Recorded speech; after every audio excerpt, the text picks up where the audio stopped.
మన హైదరాబాద్ యువత కొంతమంది ఐటీ కారిడార్ రోడ్లను రేసింగ్ ట్రాకులు చేసేసిర్రు పోర్రి. నున్నటి రోడ్లేసి మంచిగా రోడ్డు పక్కకు డిజైన్ ట్యూబ్ లైట్లు పెట్టి నడిమిట్లా పచ్చడి చెట్లు పెట్టే వరకు ఇక బండ్లు నడిపే యూత్కు మస్తు బలం వచ్చినట్టు అయింది. అయ్యని అడుక్కొని 500 పెట్రోల్ ఓపించుకొని బండ్లెక్కి బాజాట్లకు రావట్టే.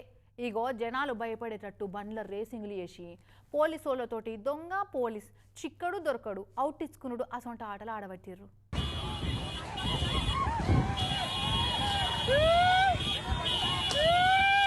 చూడురి మన హైదరాబాదు నగర యువత రాత్రి కాగానే హైటెక్ సిటీ రోడ్ల మీద ఏం చేస్తున్నదో. బుయ్య మోతలు పెట్టుకుంటా బండ్లు వేసుకొని వచ్చుడు, రేసింగ్ పోటీలు పెట్టుకొని రీల్స్ తీసుడు. ఇక కొందరేమో కొండంగలు కొమ్మల మీద ఏలాడినట్టు కార్లలో నిలబడి ఏలాడబడు, బండ్లను ఒక పయ్య మీద పోనిచ్చుకుంటా ఎచ్చులు కొట్టుడు, ఒక పయ్యతోటి బండిని గిరగిర తిప్పుడు, చెవు గువ్వలు వలిగేటట్టు బొయ్య సప్పుడు చేసుకుంటా దోమల మందు కొట్టినట్టే పొగొచ్చేటట్టు రేట్ చేసుడు.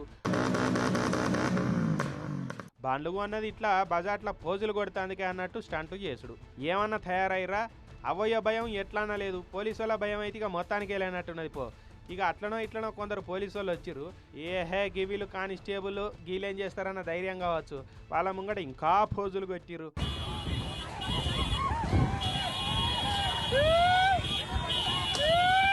ఇక పోలీసు వాళ్ళని ఎక్కడ గెలకియదో అక్కడ గెలకిచ్చే వరకు వాళ్ళ ఇగో అట్టయిపోయినట్టున్నది. ఇట్లా పోయి అద్దాలు వాళ్ళకి కొట్టిర్రు.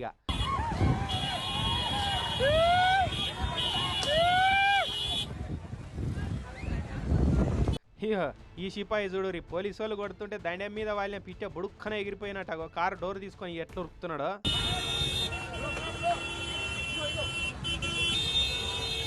ఇక రేసింగ్ వీడియోలన్నీ సోషల్ మీడియాలో వైరల్ అయ్యే వరకు పోలీస్ బాసులు మస్తు సీరియస్ అయిపోయారు.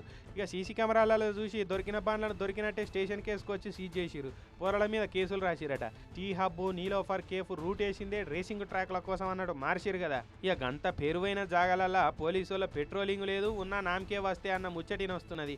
అందుకే ఆడ ప్రతిరోజు పోకిరోలది ఇష్టరాజ్యం అయిపోయిందని అంటున్నారు నెటిజన్లు.